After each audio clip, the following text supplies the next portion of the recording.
You're listening to the Westminster Canterbury Tales podcast, creating community to foster joy and well-being. Thanks for listening.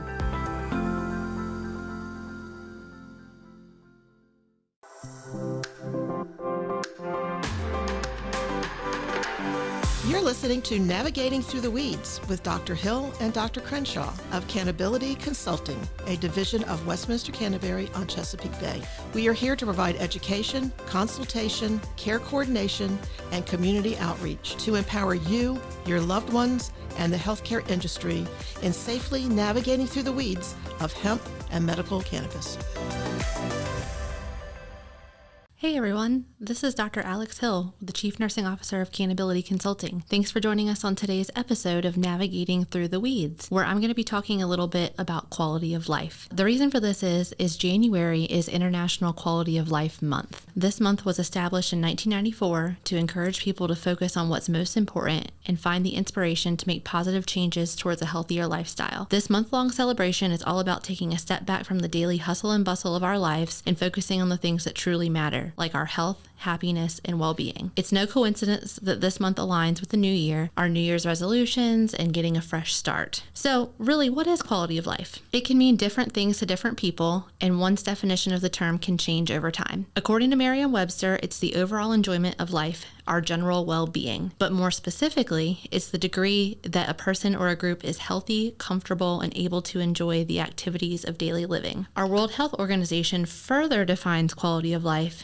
as someone's perception of their position in life in context with their culture and value systems that they're living and their expectations and their standards and their concerns. Someone's quality of life can be greatly affected by their environment, who is surrounding them, their physical location, and some factors that are maybe beyond their control. However, there's a lot of factors in one's locus of control that can positively or negatively impact quality of life, which we'll cover today. But really on a personal level, quality of life can be interconnected with finances, fitness, relationships, and really our level of quality of life, or our perceived quality of life, touches every dimension or domain of wellness, where if you've done a Cannability consult with me before, you've probably heard me ask, what dimensions or what domains of wellness does your illness or whatever you have going on that you're seeking cannabis treatment, what of those are being impacted? And those domains are our emotional well-being, our physical well-being, our intellectual, occupational, spiritual, and then social well-being. So if we're having, health-related trouble, psychosocial trouble, things like that, that can all impact our ability to be resilient and be able to respond to stressors like pain, inflammation, and oxidative stress, which are the three primary mechanisms that our endocannabinoid system is primed to target and work against. And so for those of you that are new here and maybe newer to cannabis, I'd be remiss if I didn't take a minute to talk a little bit about what the endocannabinoid system is. It's the largest neuroregulatory system in our body. It touches everything in almost every body system and can have impacts on pain, mood, sleep, appetite, our ability to relax, our ability to focus, so many other things. This receptor system is in our body. It's always been there. We had I'd say 1990 is really when, the science and the literature and the evidence really started to take off with it. But yet it's not being taught in nursing school. It's not being taught in medical school. When I went to school, I had to learn every little bone in the body, every little muscle. However, this powerhouse, this air conditioning unit that our body has called the endocannabinoid system is something that is left out. And the way that system works is, think about it like an air conditioning system with a bunch of locks and keys all over the body. The receptors are locks, and the cannabinoids, which our body can naturally produce, which we're going to talk about how naturally upregulating our endocannabinoid system can help with quality of life here in just a little bit. But we can also supplement our natural production of these cannabinoids by ingesting phytocannabinoids in the cannabis plant. We all know THC, we probably know CBD, but there are dozens more that are lesser talked about and have positive evidence to support. And what happens is those keys, whether it's made within our body or it's ingested when we consume cannabis, goes to the lock that it's attracted to. It either makes something good happen, stops something bad from happening, sends a message to another hormone, another receptor, or another signal to do something. And in fact, this is two of my most favorite fun facts of how the endocannabinoid system can contribute to wellness and quality of life. In 2003, our United States Department of Health and Human Services actually issued a patent on cannabinoids' properties being useful in the treatment and prophylaxis of a wide variety of oxidation-associated diseases such as ischemic, age-related, inflammatory, and autoimmune diseases. In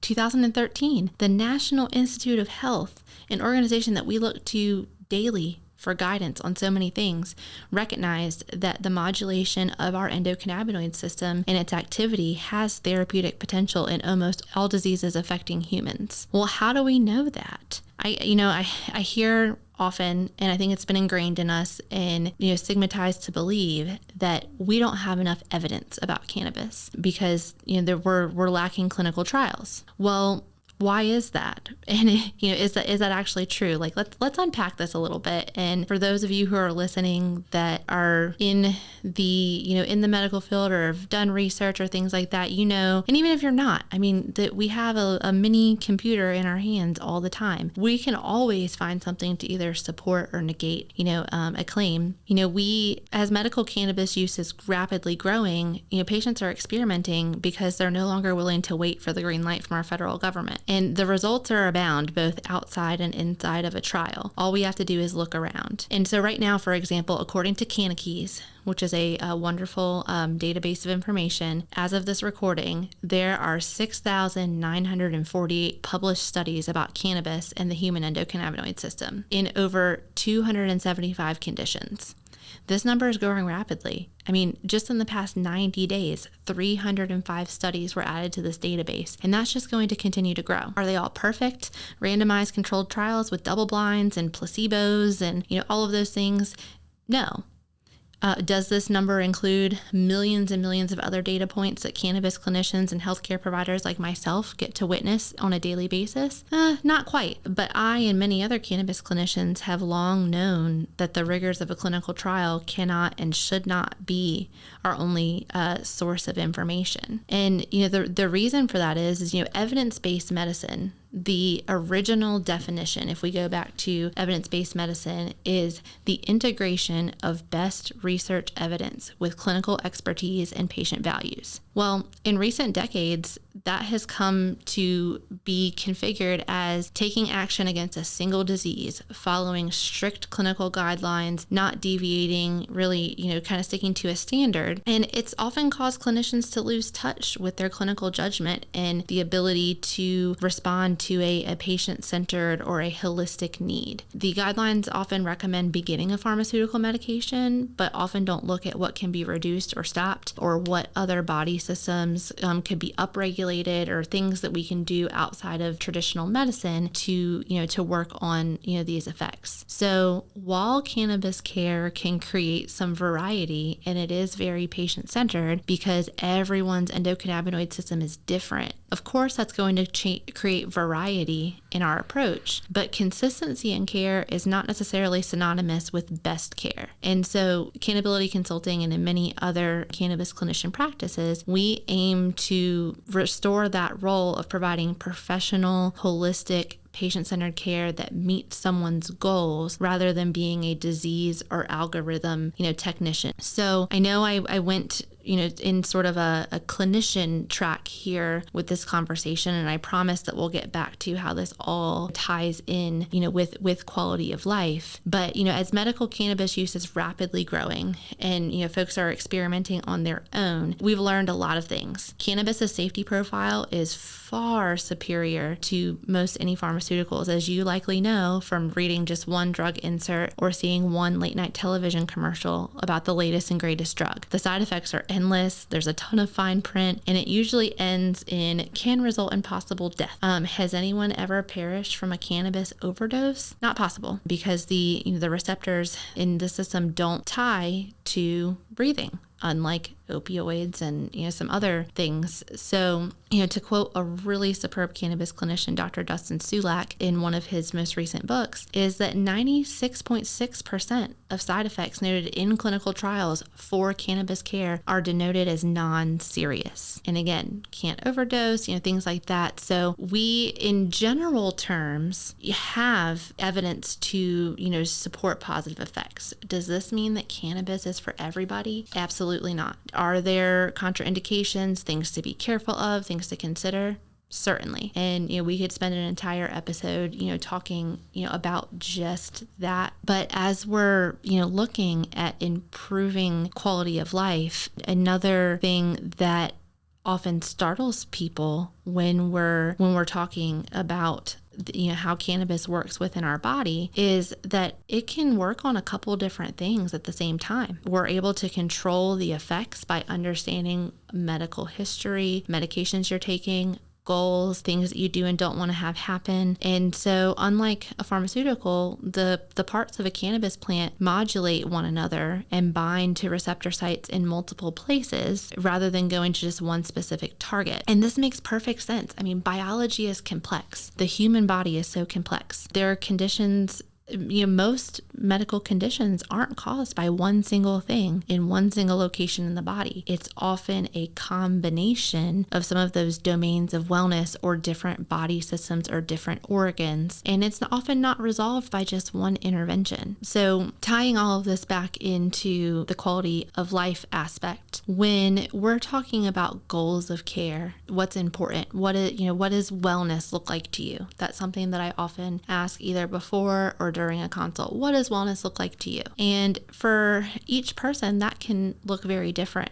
Wellness could be looking at food and actually being able to tolerate eating it without feeling nauseous. It could be getting a better night's sleep. It could be being able to regulate our emotions to respond more constructively to a stressful situation. It could be relief of pain. It can also just be looking at the proactive. Illness, wellness is really a continuum. I think it's important to give a nod to John Travis, who established the illness wellness continuum in 1972. It's a really powerful tool and it's sort of a visual. I'll include a picture of it in the show notes for individuals to understand why it's important to maintain wellness and also prevent illness. And it's a continuum, right? So it's an arrow. If you're looking at the model, there's high level wellness on one end and then death on the other side. And it emphasizes that wellness is not just the absence of disease, but it's an active process of achieving that well-being and improving that quality of life, whether it's physically, mentally, occupationally, environmentally, things like that. And so this model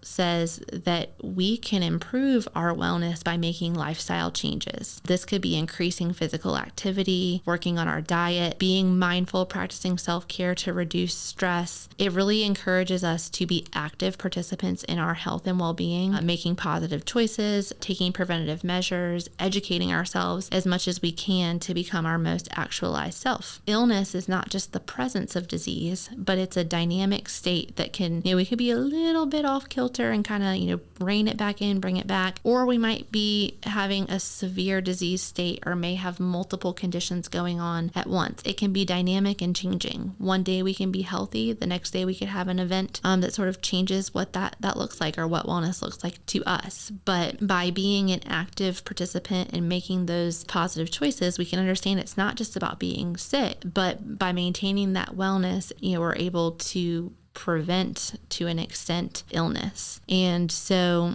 if we get closer to good health by those preventative measures and upregulation of that endocannabinoid system, we're really able to make a positive impact on our quality of life. And so again, it's not always achieved through cannabis. Our body naturally produces cannabinoids that respond to pain, inflammation, and there are ways outside of cannabis use that we can improve our quality of life and work towards that goal of maintaining our health or preventing preventing illness or improving our symptoms. First and foremost is sleep. When I'm doing a consult with someone and they've got a lot of things going on, regardless of whether it's one thing or 10, I always ask, how many hours of sleep are you getting on average per night? Because we can add in CBD, we can add in THC, we can drink our water every day, but if we're only getting 2 or 3 hours of sleep every night, we're kind of undoing that other hard work that we're trying to do in other ways. Same thing for exercising and being more active. Being active can change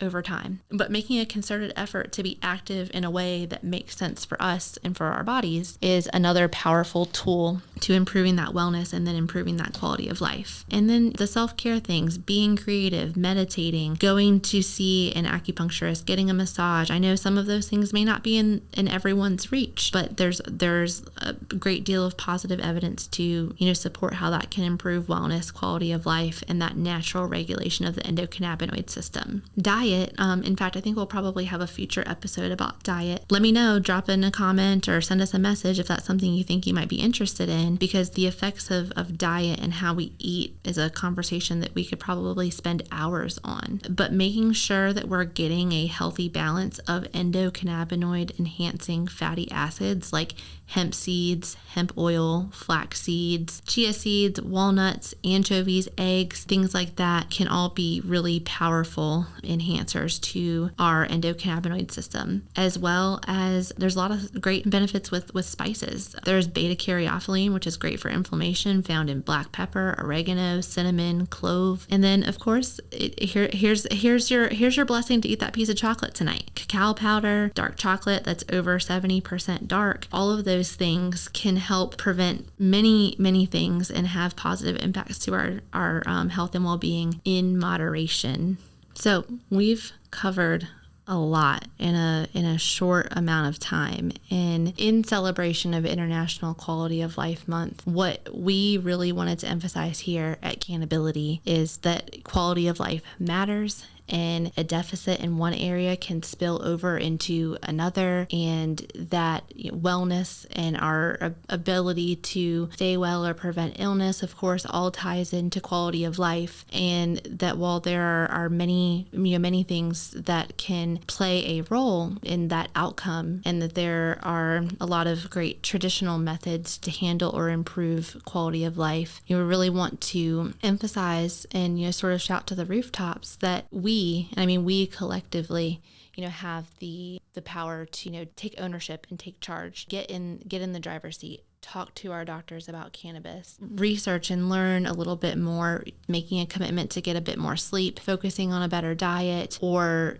trying to upregulate your endocannabinoid system by becoming a more informed consumer or consuming cannabis for the first time. All of those things can be very powerful. So as you're making those New Year's resolutions and as you're deciding what wellness and health looks like to you and what you want to achieve as it relates to quality of life, know that we at Cannability Consulting are here to support you in that process, and learning more about what that looks like and how upregulation of the endocannabinoid system can spill over into all of those domains, and maybe working on a couple of things at once. When we get that endocannabinoid system in balance, again, it's targeting multiple symptoms and multiple things going on at one time. With all of that being said, I'm sure that this probably generated questions, comments. So you're probably wondering, how can you get in touch with myself or Dr. Crenshaw at Cannability Consulting? There's a couple different ways. info@cannability.com is a really great way to send a message with a question, as well as any of our social media channels. And we also have mechanisms that you can contact us on our website, www.cannability.com. So as you're venturing into this new year and making those resolutions and figuring out what's next, keep us and the regulation of your endocannabinoid system in mind. And we look forward to hearing from you and empowering you to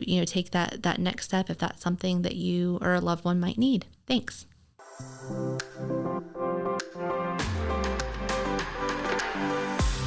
Thanks for joining us on today's episode. If you or a loved one are curious about cannabis or interested to learn more about how Cannability Consulting can help you navigate through the weeds of hemp and medical cannabis, please email us at info@cannability.com or message us on social media. And don't forget to subscribe to future episodes and leave us a review. See you next time.